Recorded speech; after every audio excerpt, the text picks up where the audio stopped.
አብዛኞቻችን ትክክለኛ ደስታ ጠፍቶብናል። የሚሆነበት ምክንያት ደስታችንን ከጊዜያዊና ከቁሳዊ ነገር ጋር እያገናኘን ያ ነገር ሲያልቅ ተመልሰን መተን እንደበራለን። ስለዚህ ዛሬ የሚፈስ ደስታን ለማግኘት የሚረዷችሁ 3 ነጥቦች ነግራችኋለሁ። የመጀመሪያው ትክክለኛ ደስታ የሚገኘው ትንንሽ በመሰሉ ትልልቅ ነገሮች ነው። ለምሳሌ ዓለም ገንዘብ ብላ በሰጠችን ነገር እነዛን ነገሮች ስናገኝባቸውና የሚያስደስቱን ነገሮች ታረግና ጊዜያዊ ሆኖ አሁንም ደስታ ባጭር ነገሮች ያልቃል። ትክክለኛና የሚፈስ ደስታ ለማግኘት ግን ከፈጣሪ ጋር ስትገናኝ ትንሽ የሚመስል አሁንም ለሰዎች ያሉህን ገንዘቦች ሼር ስታረግ የማያልቅና ልባዊ የሆነ ደስታን ታገኛለህ። ሁለተኛው ደግሞ ሆን ብለህ ደስታህን በመፍጠር ነው። ይህ ማለት አይምሯችን ብዙ ጊዜ ፕሮብለሞችን ወይም ደግሞ የተቸገራችሁበትን ያልፈታችሁትን ችግር ብቻ እየጎተተ ይሰጣችኋል።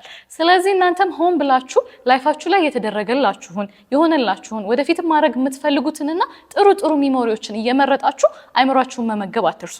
አንዳንድ ያስተውላችሁ ከሆነ ሳታስቡት ወይም ድንገት ይደብራችኋል። ምናልባት እነዛ ነገሮች የሚመጡት የማይሆኑ ሀሳቦችን በጭንቅላት አስበህ ነው። ስለዚህ ደስታን አይምሮህን ተቆጣጥረህ በመልካም ነገሮች መግበህ ራስህን ፉልፊል ማድረግ ነውና ሆን ብለህ ራስህን በመልካም ነገሮች መግበው። ሶስተኛው ደግሞ ደስታ ማለት ከሰዎች ጋር ከሚኖር ውድድር ይርቅ አንተ ለራስህ ካወጣኸው ቃል ጋር እሱን አክብረህ ስትሄድ ነው። ብዙ ጊዜ ዓለም ላይ ሰዎች የሚደበሩትና ደስታቸውን የሚያጡት ውድድር ላይ ናቸው። ራሳቸው ለራሳቸው ከሚፈልጉት ቃል ጋር ሳይሆን ሰዎች ያደረጉትን ነገር እየተከተሉ መቼም የማይሞሉት መቼም ፉልፊል ያደረጉት የማይችሉት ነገር ውስጥ ይገባሉ።